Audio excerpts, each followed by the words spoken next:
LPG cylinder truck ജീവനക്കാരുടെ bonus സംബന്ധിച്ച തർക്കം ഒത്തുതീർപ്പായി. ഡ്രൈവർമാർക്ക് 13,500 രൂപയും ക്ലീനർമാർക്ക് 7,500 രൂപയും ബോണസായി നൽകാൻ ധാരണയിലെത്തി. കഴിഞ്ഞ വർഷത്തെ ബോണസിനേക്കാൾ 1000 രൂപയുടെ വീതം വർധനയാണ് ലഭിക്കുന്നത്. വിവിധ തൊഴിലാളി സംഘടനകളുടെ ആവശ്യങ്ങളുടെ അടിസ്ഥാനത്തിലാണ് ബോണസിൽ തീരുമാനമായത്. ഡ്രൈവർമാർക്ക് 13,500 രൂപ ബോണസായി നൽകും. കഴിഞ്ഞ വർഷം നൽകിയത് 12,500 രൂപയായിരുന്നു. ഇക്കുറി 1000 രൂപ വർദ്ധിപ്പിച്ചു. അഡ്വാൻസ് ആവശ്യമുള്ള ഡ്രൈവർമാർക്ക് 5000 രൂപ വീതം നൽകാനും ധാരണയിലെത്തി. ക്ലീനർമാർക്ക് 7,500 ബോണസായി ലഭിക്കും. ബോണസ് തുക ഓഗസ്റ്റ് 20-ന് വിതരണം ചെയ്യും.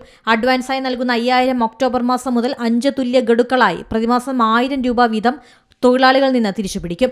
തുകയുടെ തിരിച്ചടവ് കൃത്യമായി ഉറപ്പാക്കും.